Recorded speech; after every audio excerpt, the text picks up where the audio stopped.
Good morning, everybody. My name is Corinne Bayerl. I will be the moderator for the panel Perceptions at the Undergraduate Research Symposium. So instead of having 4 scheduled presentations, we will have only 3 because Cian Savoy is unable to attend because he got his he feels unwell today. So we will start with our first presenters, who are Eugene, Chloe, and Claire. So you can go ahead, Eugene, Chloe, and Claire. Okay. Our presentation examines the role of immigrants in Japan and how they are perceived by Japanese people. Our research is divided into 3 parts. First, we discuss how immigrants and foreigners are perceived in Japanese society. Although Japan needs immigrants to sustain its workforce as a result of population decline, many Japanese people do not have positive feelings about immigration. Japan's population is largely homogeneous, and the country's collectivist culture encourages everyone to look and act the same. Individuality is not considered a positive trait, and society encourages fitting in as much as possible. In fact, many Japanese people are worried that foreigners won't adhere to the traditional way of life because they are different. These beliefs about differences may stem from a psychological phenomenon. An in-group is a group with which someone identifies as, whereas an out-group is a group with which someone does not identify. Additionally, in-group favoritism is a naturally occurring tendency where people evaluate favorably and privilege in-group members more than out-group members, which contributes to existing divides in communities. Views on immigration to Japan among Japanese people are slowly changing, but there are still many negative stereotypes associated with foreigners.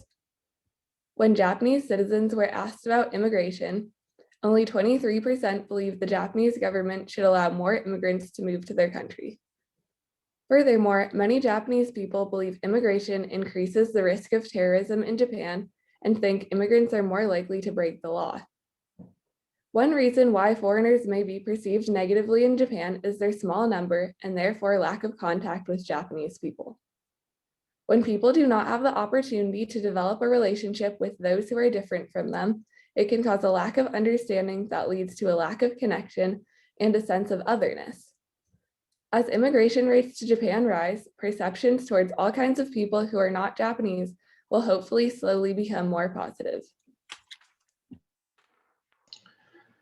The next topic we examined is the current population crisis in Japan. Japan has the oldest population in the world and one of the lowest fertility rates in the world at 1.43 births per woman. Japan's current population of around 127 million people is expected to contract by 30% by 2065, when 38% of Japanese people will be 65 or older. This is really important because a higher elderly population increases the cost of Social Security benefits and healthcare benefits, while a shrinking workforce means that production will stagnate and the tax base will be smaller. On its current trajectory, Japan's elderly will likely not be able to receive proper care, and the workforce of Japan will be overwhelmed trying to support it. There are many reasons for why Japanese people are having so few children. One of the biggest is economic insecurity among young people, especially young men. Japan's employment structure has been shifting so that fewer and fewer young people have regular employment. And because Japanese culture still puts a burden on men being the breadwinners and single-handedly supporting their families, many people conclude that they are simply not financially stable enough to start a family. Furthermore, even those who are fortunate enough to have regular jobs, regular employment, often do not have the time or energy to date, marry, or start a family. Japanese people work some of the longest hours in the world and have some of the lowest rates of used vacation days. This is in large part due to Japan's extremely intense work culture that shames workers for not working as hard as possible. It can often be considered rude to clock out before your boss, and taking vacation days is often considering burdening other employees. The result of all of this is that even those who earn enough money to support a family often do not have the time or energy to date, marry, or start a family. Lastly, Japanese immigration policy has long reflected its wish for a homogeneous society congruent with long-standing conservative political beliefs and cultural perceptions surrounding foreigners in Japanese society. In order to understand modern Japanese immigration policy, we have to first look at their early relationship with foreigners immigrating to Japan. In the time before and during World War II, Korea was colonized by Japan and millions of Koreans were given Japanese citizenship and then were forced to immigrate to Japan to fill these shortages of manual laborers. After the Allies defeated Japan in World War II, many Koreans chose to return to Korea. However, millions decided to stay in Japan. Within the remaining Korean community in Japan, the communist ideology spread, which the United States, an allied country, did not support. So they pushed restrictive immigration policy, which stripped Koreans of their Japanese citizenship. Modern day immigration policy is not far from what it was post World War II. This is highlighted by the Syrian refugee crisis in the mid-2010s, when former Japanese Prime Minister Shinzo Abe opted to only give monetary support to the United Nations rather than opening their borders to more than the 100 Syrian refugees that they granted asylum to.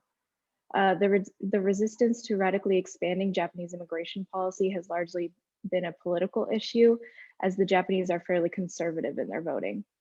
However, the newly elected Prime Minister of Japan, Yoshihide Suga, is a supporter of the 2018 Immigration Control and Refugee Recognition Act amendment that created 345,000 new visas for lower skilled workers. While this is still only a small portion of the immigration policy expansion that needs to be done in Japan, it is a step in the right direction and reflective of the slowly evolving public perception of immigrants. In conclusion, there is no easy solution to Japan's population crisis, and there are many things that the Japanese government can do. First, it must address its shifting employment structure and its stressful workplace environment, and strive to provide young Japanese people the time, money, and energy to start families. More importantly, however, Japan must acknowledge that it must become a more welcoming place for foreigners. The Japanese government can do this by relaxing their strict immigration restrictions, which would help normalize foreigners in the eyes of Japanese people. It can also provide Japanese language courses for those who need them and change its visa application process to be simpler and allow for longer stays. The solution to Japan's population crisis is no easy one.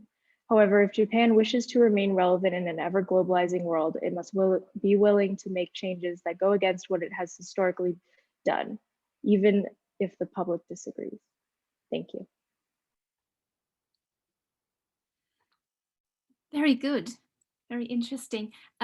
We have 9 attendees at present. Is there anyone among the attendees who would like to raise a question right away, or do you need to have a point clarified? Then you can just raise your hand and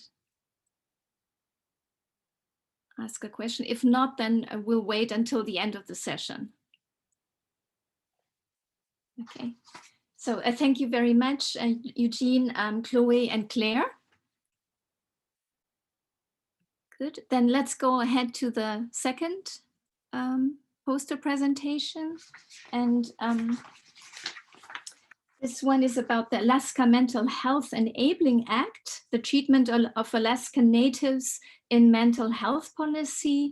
And the speaker is Emma Glaunert, whose major is human physiology. Emma, are you ready? Yep, let me pull up my poster.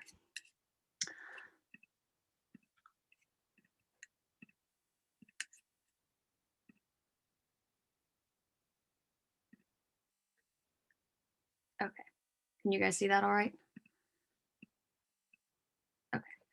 All right, so the Alaska Mental Health Enabling Act, the treatment of Alaskan Natives in mental health policy. This research and looking at the Alaska Mental Health Enabling Act of 1956 serves as a case study for addressing healthcare access by Native Alaskans specifically. Prior to the passage of the AMHEA, Morningside Psychiatric Hospital in Portland, Oregon offered inpatient mental health services for Alaskan Natives and other residents of the Pacific Northwest, and that it serves as a part of my case study as well. In the first half of the 20th century, few psychiatric services were available in the then territory of Alaska. And in my thesis research, I analyzed the AMHEA as a historical study for mental health care for Native Alaskans and other racial ethnic groups in the United States. My overarching goal of this study is to analyze how mental health policy has impacted Native communities historically and in the current time. Through this, we can look at how policy changes healthcare and other aspects of people's lives. And the aim of this research was analyzing the quality and accessibility of healthcare for Native Alaskans in Alaska, which is what was intended through the Alaska Mental Health Enabling Act. In my study, I was able to collect data from the University of Oregon Special Collections, the DeWitt Burks papers. That was about the Morningside Hospital data. I also was able to conduct an interview with a prominent lawyer related to the case. I also conducted a lot of research online and read a bunch of ethnographic books to get a context for westernized healthcare being implemented into rural communities and other cultures. My main results in this study proved that Native persons face a lot of mental health disparities, especially through policy and just in general in mental health care.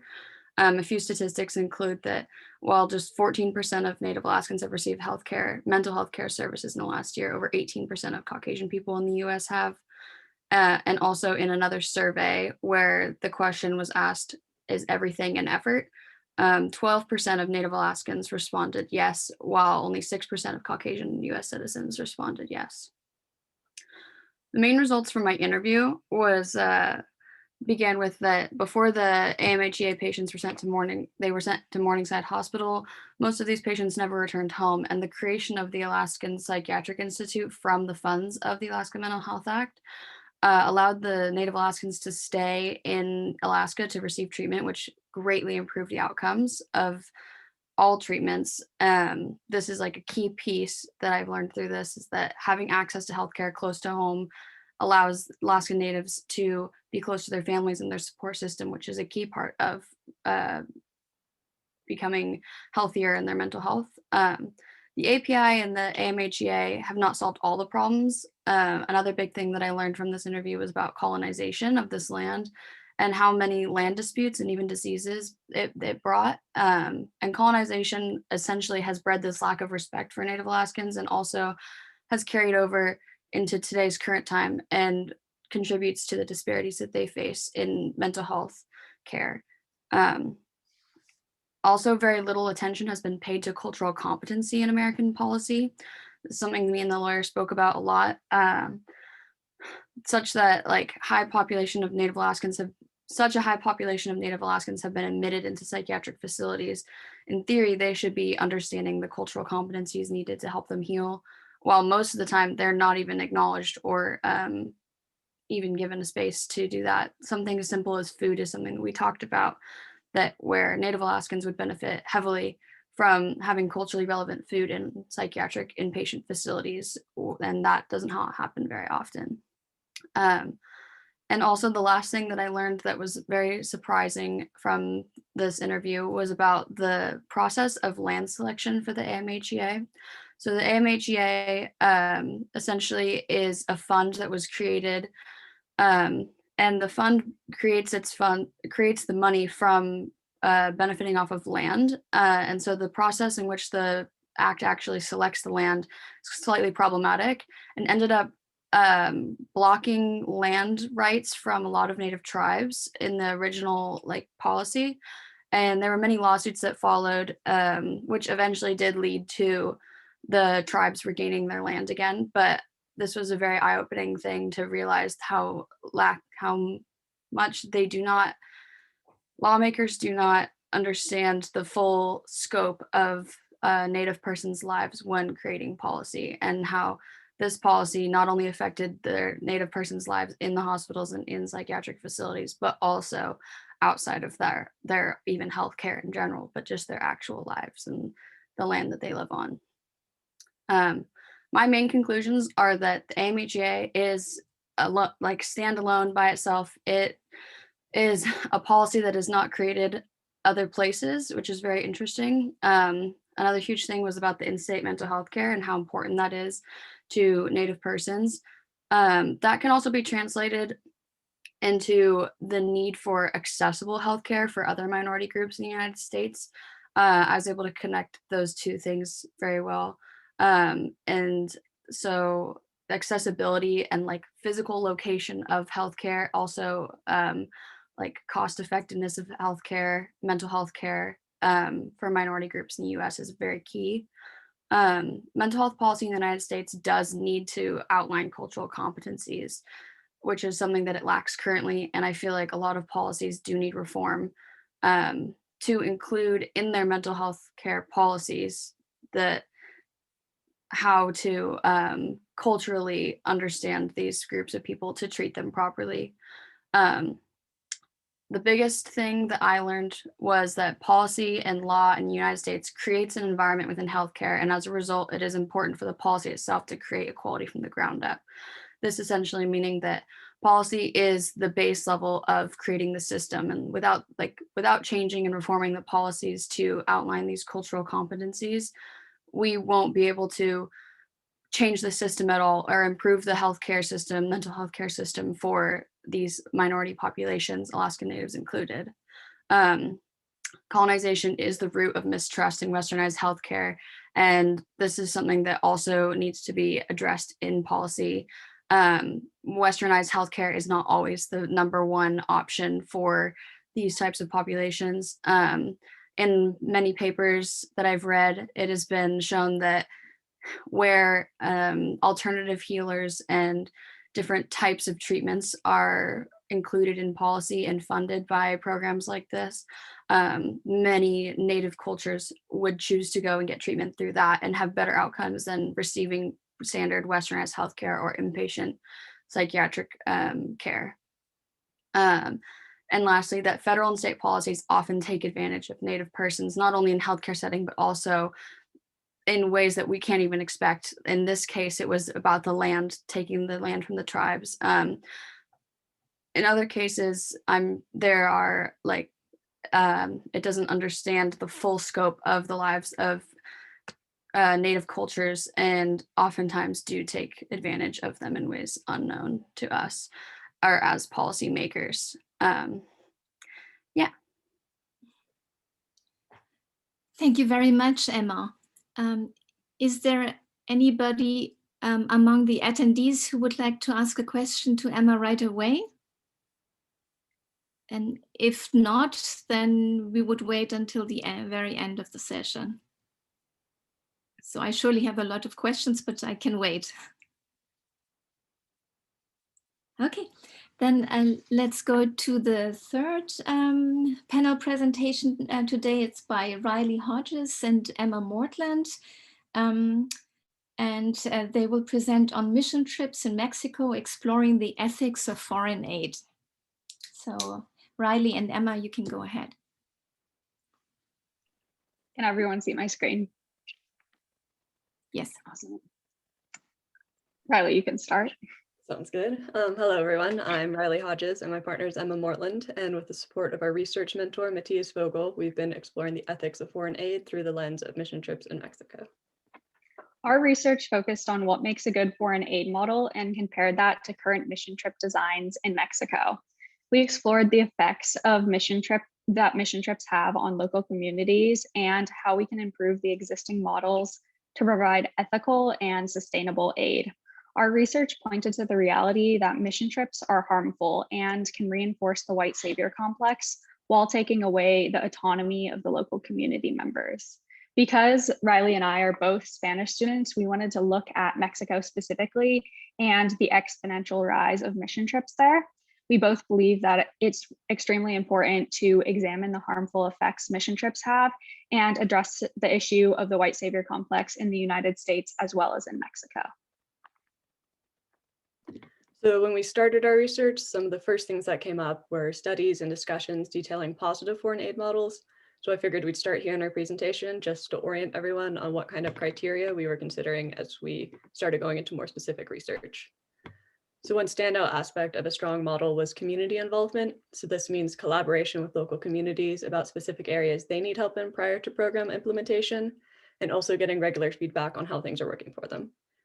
It also means being careful that in providing aid, we aren't taking away the agency and ability of the communities to contribute to a solution themselves, which is often a problem that occurs very close in hand with white saviorism, which Emma's going to discuss more directly in a minute here. And then finally, there's the importance of having a clear exit strategy, which is basically a plan for how you're going to shift the responsibility of any new systems over to the local community, so you're not starting a cycle of dependence. There has been an exponential rise in mission trips to Mexico, and the majority of them are short-term, lasting just 1 to 2 weeks. A main problem with short-term mission trips is they emphasize personal benefits and volunteer tourism rather than productive community aid, because volunteers are spending less time with the community and inside the community. A 2019 study examining mission trips to Central and South America found that approximately 82% of the funds raised went to travel costs, while only 18% of the funds were going directly to the recipient community. These trips often don't create effective systems to help communities in Mexico. They may not include locals in the projects or planning, which disempowers the community and takes away community members' autonomy. In addition, volunteers may not be properly educated about the people, culture, or needs of the community. Overall, this reinforces the white savior complex, where a white person helps someone who is non-white in a self-serving manner.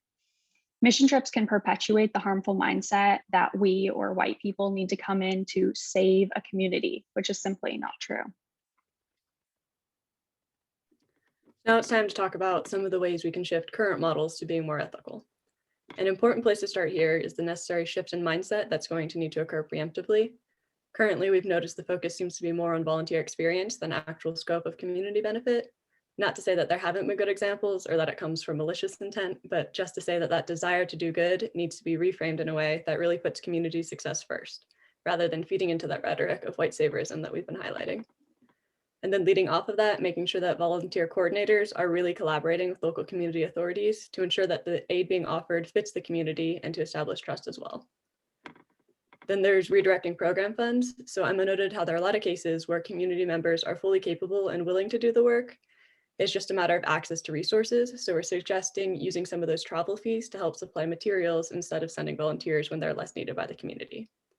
A note here is that it is harder to obtain funding without that experience aspect. So I guess an answer we don't have right now is motivating people to still fund aid efforts, even when in-person work isn't a part of that experience.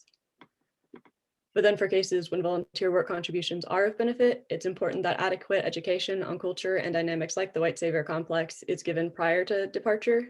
The aim here is that it's having that contextual awareness will help individuals be more conscious of mediating actions that perpetuate uneven power dynamics. As our research shows, and as Riley was just mentioning, mission trips in Mexico are disempowering and detrimental to communities.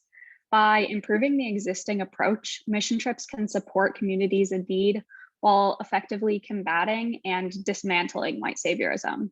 It is essential to redefine our idea and practice of mission trips to provide productive foreign aid, incorporate local community members in a dignified way, and end the white savior mindset, both in Mexico and in the United States. Thank you.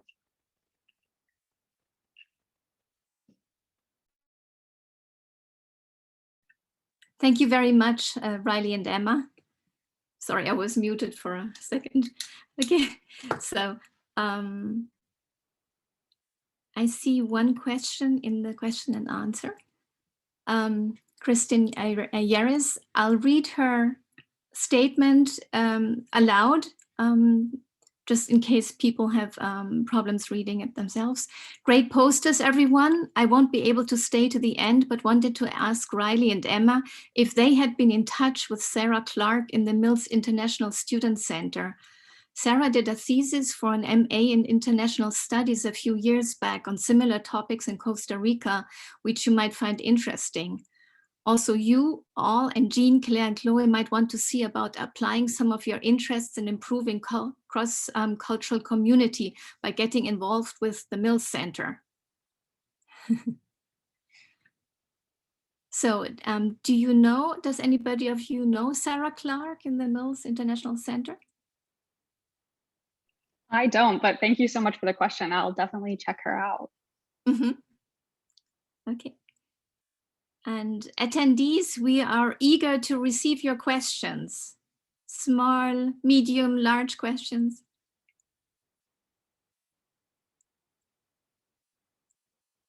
Okay. Let's wait a little bit.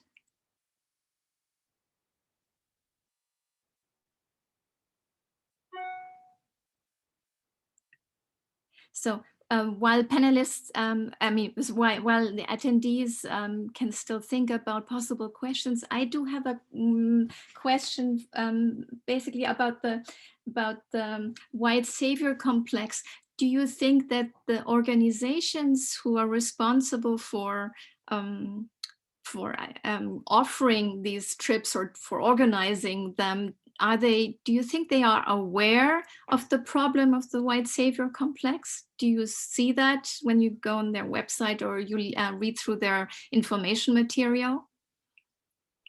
No, I think one of the biggest problems is that many companies and people participating in mission trips aren't aware of the white savior complex, which is one of the reasons me and Riley wanted to talk about it, because it is a big issue. And I think by raising awareness and being aware of our whiteness and the impact that it has on other communities, especially non-white local communities, I think by raising that awareness and trying to dismantle the white savior complex and use white privilege to our advantage, and like using that to raise awareness and help other communities is very powerful. And I think by spreading that and becoming educated, it is overall beneficial. I had a question for Emma and Riley as well about the mission trips poster. You guys mentioned that you talked about Mexico specifically with your mission trips, right? Is there anything that sets Mexico apart from like other countries that receive a lot of mission trips in particular? And like what kind of countries usually, I'm sorry, I'm not particularly familiar with mission trips that much, but what is it usually like developing countries that they send people to on their trips, or is it mostly just people like countries that are more or less Christian than other ones or something like that? Like what sets apart Mexico from other countries? I would say. I was welcome to add to that. I think add to this. I think the reason we chose Mexico was just to focus our research a little more focused, because it was a pretty broad research topic initially. Right. And I think Mexico stands out in relation to the US just because it is relatively close, just in like geographical proximity. And so there are a lot of mission trips that go there just because of that ease of access. Right. Adding on to that and answering your question more, Jean, there are a lot of mission trips. I think that mission trips are like very broad thing, and it does go in many places. I know while we were doing research, we found a lot of studies specifically focusing on Africa, and that is another place that like a lot of mission trips go to, and it's very popular destination just because it does have a huge like I don't know, it is perceived as like developing or like in need of help in many ways. But because me and Riley are Spanish students, we did want to focus specifically on Spanish speaking countries and Mexico, just because of the large amount of mission trips there and our knowledge of that region. But thank you for your question. Thank you. I also had a comment for you guys. I was just going to connect our two projects here. I read this book as a part of my thesis research. It's called Psychiatric Encounters. I don't know if you guys have heard of it, but it's, I read it because it's an ethnography about like implementing Westernized healthcare into like rural communities in different countries and different areas. But it's based in the Yucatan, Mexico, and it talks a lot about white savior complex and about how implementing Westernized healthcare is a huge problem because of that. And because oftentimes it's a bunch of super Westernized version white healthcare professionals going down into other lower income, lower social like status communities and trying to implement this care that doesn't work. But I just wanted to say that you guys should read this if you want to keep doing some more research. It's a very good book. Thank you. Do you have the author? I'm writing it down. Yeah, it's by Beatrice Reyes Foster. It's Psychiatric Encounters, Madness and Modernity in the Yucatan, Mexico. Thank you.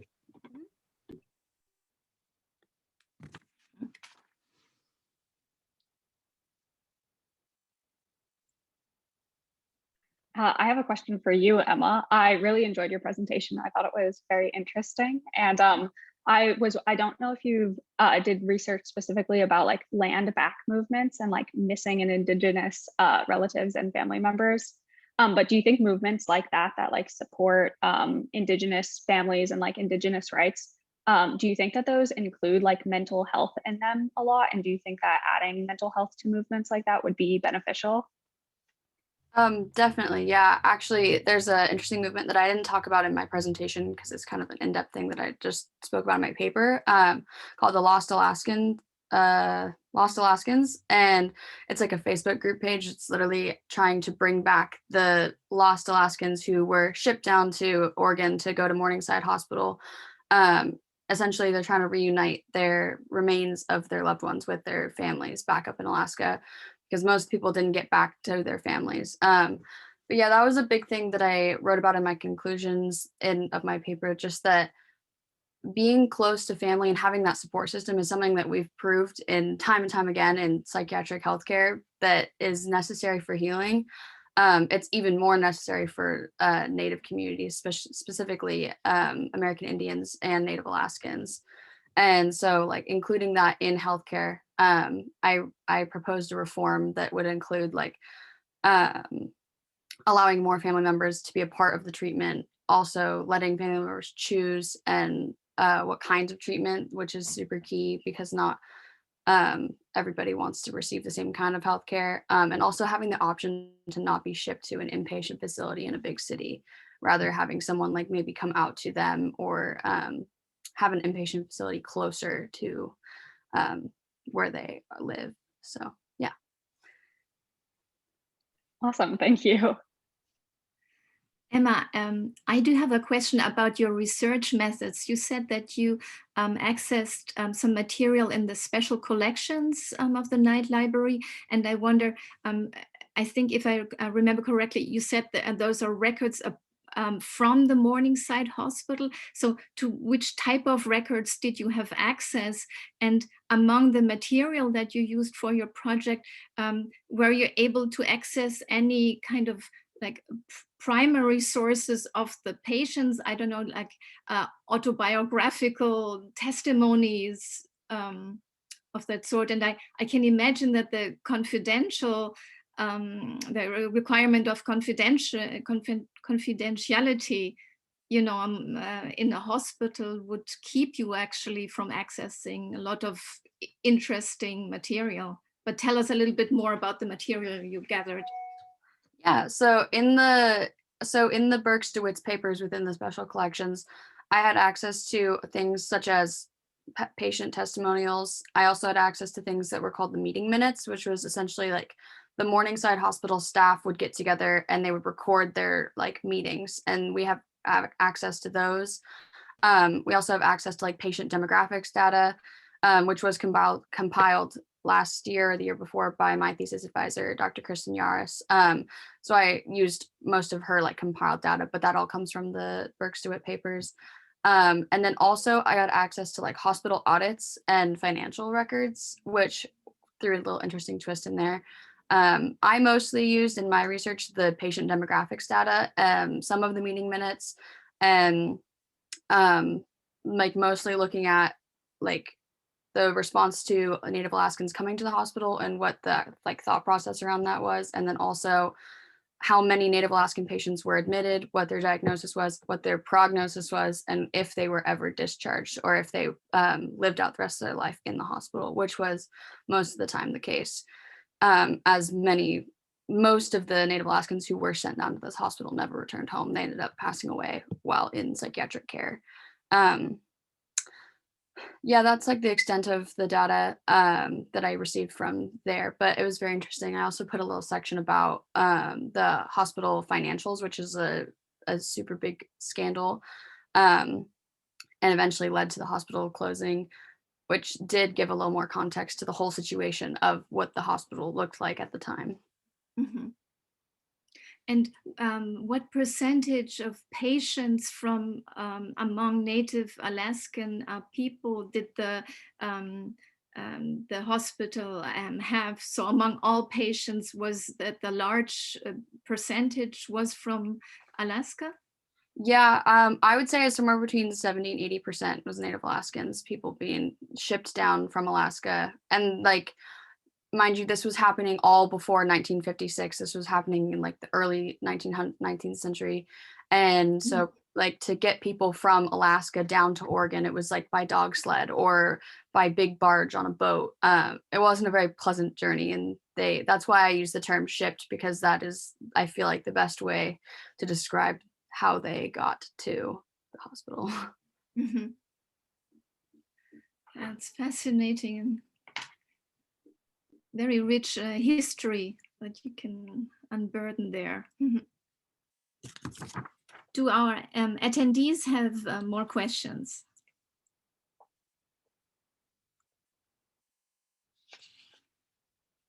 Let's try to come up with a question for our first panel about Japanese immigration policy and the perception of foreigners. I have a question for Claire, Chloe, and Jean. Do you think that the anti-immigration discourse that's happening in Japan is at all similar or connected to a lot of ideas of immigrants in America? Because I know that's a very charged topic and a lot of people are very polarized on it in America. Okay, I don't know if you guys want to add to this, but I think that it definitely could be a similar thing of just like, I guess, being like xenophobic and like people from like countries that you like don't have a lot of experience communicating with or like knowing about, just like being scared that those people are going to like alter the culture of your country. I do think that it's like a little bit different because there are so many like the United States is so multicultural that in the United States it's kind of focused on like specific countries that like a lot of more conservative people don't want to let in. So it's usually more focused on like countries in the Middle East and Mexico and stuff like that. And in Japan, it's kind of more of like a general, just like, oh, we don't want more immigrants to come in. And I think one of the reasons for that is because Japanese culture is like so traditional that having like different multicultural people come in could like change it. And that's like the main thing that people are scared of. So hopefully that kind of makes sense. And if Chloe and Jean want to add to that, go ahead.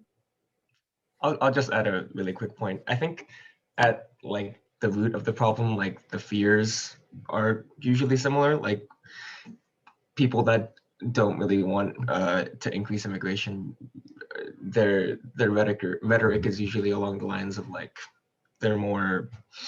immigrants are more likely to commit crimes, or they're gonna take jobs, or they're gonna, things like that aren't usually very true. But Japan is just extreme because they're so homogeneous. They're like 99% Japanese, or something like 99% Japanese. And it's just kind of really hard to assimilate into Japanese culture if you don't already look kind of Asian. So I think it's just extreme in terms of like demographics, but at the heart of the problem, it's kind of like similar reasons. And there's a lot of similarities between Japan and America, but yeah. That's very interesting. Thank you. I found the passage in your presentation when you talked about the historical roots, of this anti-foreign immigration policies very interesting. And I think so. You talked about even about the pre-World War II roots, right? And I think that we can even go further, between. During the colonization period, where a lot of neighboring countries, I wouldn't say got invaded by missionaries, but accepted Christian missionaries into their borders. And Japan defended itself very vehemently against Christian missionaries. And people, tradespeople or sailors coming from Europe had to swear that they would not try to work as missionaries or try to spread the Christian religion within Japan. So in that sense, there is also a long history within Japan of preserving their own culture, preserving their own religion, their cultural institutions, their cultural norms. So there is I think it's possible to see that at least for past centuries in a more positive light, right? But something different is going on with what you're explaining. What you're explaining here, because here it's not only about preserving one's own culture, but having really a policy that is hostile, overtly hostile towards foreigners, right? So did you also go back? My question for you now is, after this long explanation, my question for you is, do you see also more long-standing historical roots of this anti-foreigner immigration outlook in Japan longer than just the 20th century? I focused mostly on pre-World War II, 20th century sort of stuff, because I felt that it really explained a lot of the policy that we see now, and that was created mostly in the 80s. Yes, does that answer your question? Yeah. Mm-hmm. And how about Jean, for example? Or so did you also look about a bit to the history of Japan before the 20th century and how they dealt with foreigners? We didn't really go into very much detail in that in our paper. Mm-hmm. It's something that I kind of know a little bit about because I'm a Japanese major, but yeah, I think that we kind of wanted to focus on, like, in terms of policy, we kind of wanted to focus on post-World War II Japan, like 20th century Japan, just because that was such a vital time for them and they had their constitution rewritten and everything like that. And that's kind of when a lot of the stuff, a lot of big changes in Japan started happening. So I think we just wanted to kind of focus on that era. But you're totally right about Japan, like for much of its history, for not even just like pre-20th century, but for a lot of its history, it's been really anti-foreign powers and have tried to conserve their cultural heritage and their religious practices and things like that. And I don't know, maybe if we could expand our project, we could have talked about more earlier immigration policy, but yeah, that was basically all we talked about. Okay, thank you very much. That makes sense. I mean, you have to limit. If you have just 5 minutes to present, you cannot talk about the entire history of Japan, right? Very good. Are there more questions from the attendees?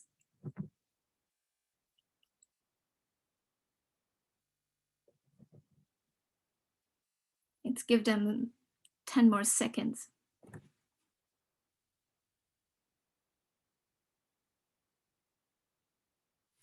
No, I don't think so.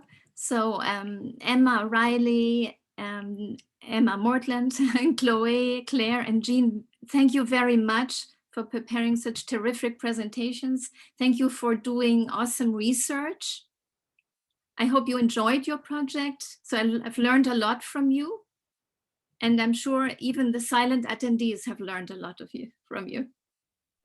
Thank you for moderating our session today. Okay, you're welcome. Yeah, thank you. Thank you. And goodbye then.